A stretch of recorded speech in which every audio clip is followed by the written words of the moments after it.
자, 85차십니다. 6.25 전쟁이 일어나다. 이전차 진행평가 보죠. 재헌국회가 반민족행위 처벌법을 제정한 후 설치한 기관은 풀네임으로 한번 볼까요? 반민족행위 특별조사위원회였습니다. 줄여서 네 글자로 불렀죠. 반민특위였습니다. 반민특위. 자, 풀네임까지 2번입니다. 1949년 농지개혁법을 제정하고 이승만 정부가 유상매수, 유상분배를 원칙으로 하는 개혁을 단행했다. 자, 다음입니다. 이제 6.25 전쟁인데 1950년부터 1953년까지 있었던 전쟁이었다라는 거 기억을 하시고요. 지금 대통령은 이승만 정부죠. 근데 하나 봐둘 것은 이승만 대통령이 처음 선출되었을 때가 1948년이었고 임기는 4년이었어요. 4년 중임제였습니다. 자, 그래서 1952년까지가 임기였을 겁니다. 자, 그렇다면 53년까지 쭉 이어졌다는 건 이승만 대통령이 한 번 대통령을 더 했다라는 얘기죠. 56년까지 대통령을 또 하고요. 사실 그 이후에도 또 합니다. 중임제는 원래 2번까지만 가능한 것인데 헌법을 고쳐서 한 번 더 하죠. 1960년까지 하고요. 사실 네 번째 또 나와서 당선이 됐어. 그러나 이제 4.19 혁명이라고 하는 사건으로 대통령직에서 물러나게 됩니다. 자, 배경 보도록 하죠. 첫 번째, 6.25 전쟁의 배경입니다.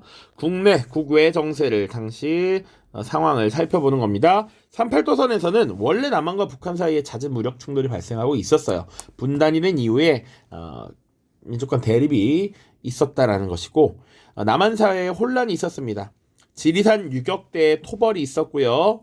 남한에서는 이 자유민주주의 정부가 들어서면서 사회주의 세력에 대한 탄압, 색출, 그리고 자본주의를 전향하게 하려는 이런 모습들이 나타났었죠. 그리고 북한은 치열하게 전쟁 준비를 하고 있었습니다. 소련과 중국의 협력을 받아서 무력 통일을 자기들 딴에는 준비를 하고 있었다라는 것이죠. 그래서 소련의 지원을 받고 있었습니다. 자, 국외적으로는 냉전이 굉장히 심화되었고요. 그리고 미국의 국무장관이었던 애치슨이 극동방위선에 대한 발표를 합니다. 그래서 애치슨 선언이라고 하는데 이 극동방위선, 태평양에서 자본주의 진영을 지키기 위한 방어 라인으로서 태평양 지역을 방어하는데 일본도 방어하고 오키나와도 방어하고 필리핀도 방어한다라고 되어 있습니다.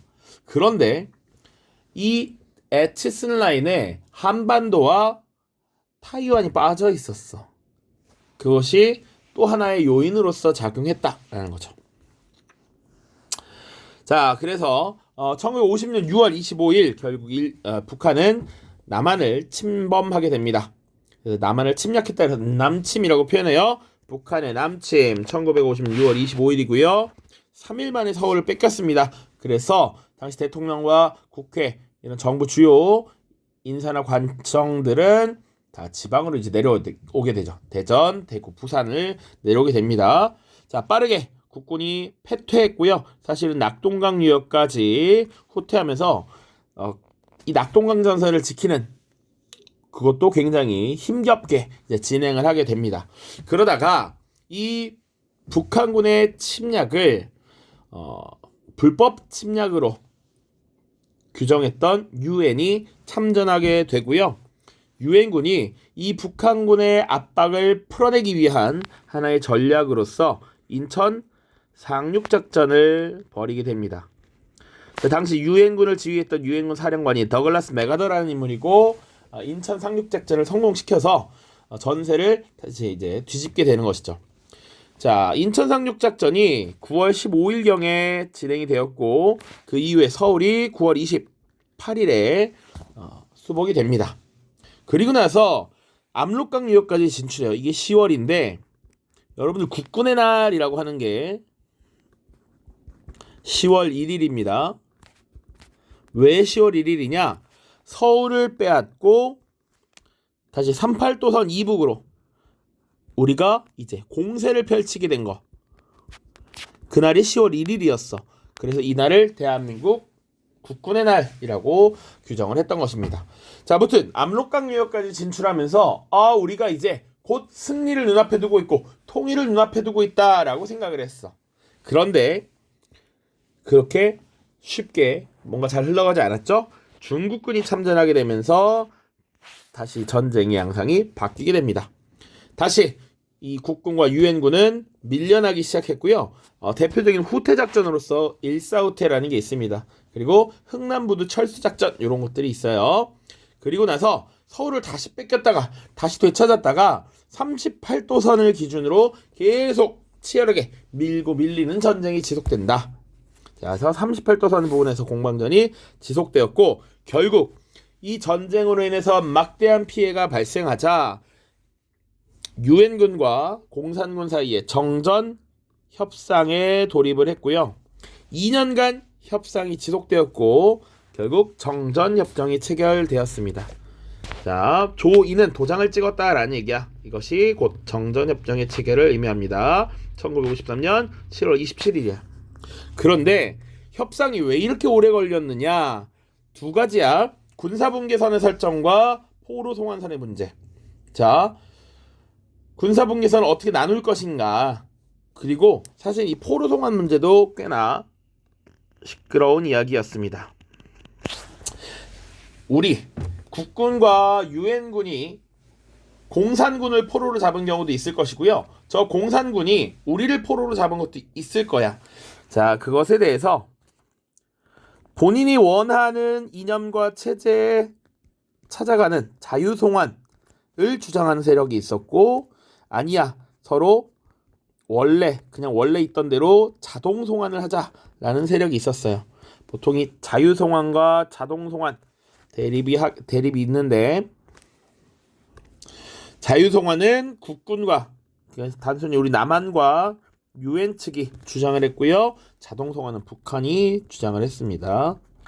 자, 이런 것들이 빠르게 협의가 되지 못하면서 이 정전협정이 길어졌고, 이 기간 동안 한 뼘이라도 더 많은 땅을 빼앗기 위해서 치열한 전투가 계속되었고 많은 희생자가 발생했던 것이죠.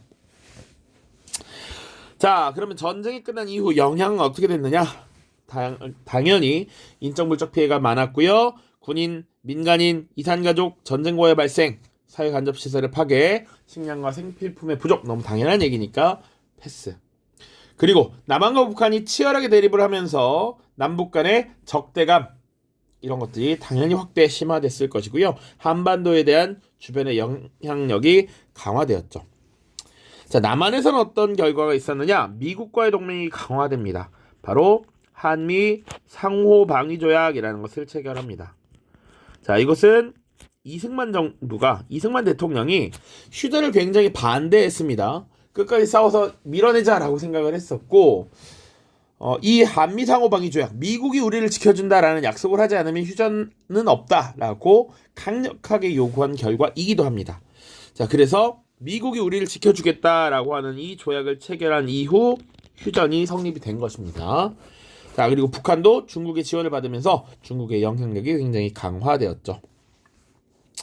자, 우리 프린트에도 이 사진으로 보는 6.25 전쟁에서 순서가 나와 있습니다. 서울에 들어오는 북한군 1950년 6월 3일 만에 들어왔고요. 인천 상륙작전 50년 9월 15일입니다. 그리고 2주 만에 수도를 탈환해서 당시 이승만 대통령이 연설을 똑같이 하고 있고요. 그리고 중국군이 개입하면서 다시 피란을 하게 되는 것 51년, 그리고 2년간의 정전협정을 거쳐서 체결하게 되는 것 53년입니다. 자, 자료학습 1번 보죠. 6.25 전쟁의 전개 과정을 정리해보자. 자, 1950년 북한의 남침이야, 남침. 선생님이 항상 얘기했습니다. 손가락이 엉덩이를 향해서 찌르면 이것은 손침이다, 똥침이다라고 했어요. 북한이 남한을 침략했어. 바로 남침이죠. 국군은 유엔군과 함께 인천 상륙작전을 펼쳐 전세를 역전시켰으나 중공군이 중국군 혹은 중국 공산군 이렇게 표현해도 됩니다.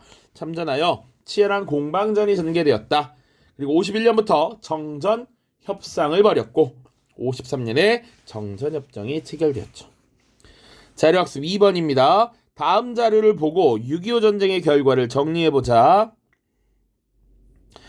6.25 전쟁은 남북한의 막대한 인적 물적 손실을 가져왔고요. 수백만 명의 사람들이 죽거나 다쳤고 피난을 하는 과정에서 많은 수의 이산 가족과 전쟁 고아가 생겼죠. 이산은 뿔뿔이 흩어졌다 이런 얘기야. 뿔뿔이 흩어졌다. 그리고 전쟁 고아가 생겼다. 이렇게 보시면 되겠습니다. 자, 86, 87만 하면 이제 시험 범위까지는 어느 정도 끝이 납니다. 거의 다 와갑니다. 조금 더 힘내시길 바래요. 안녕.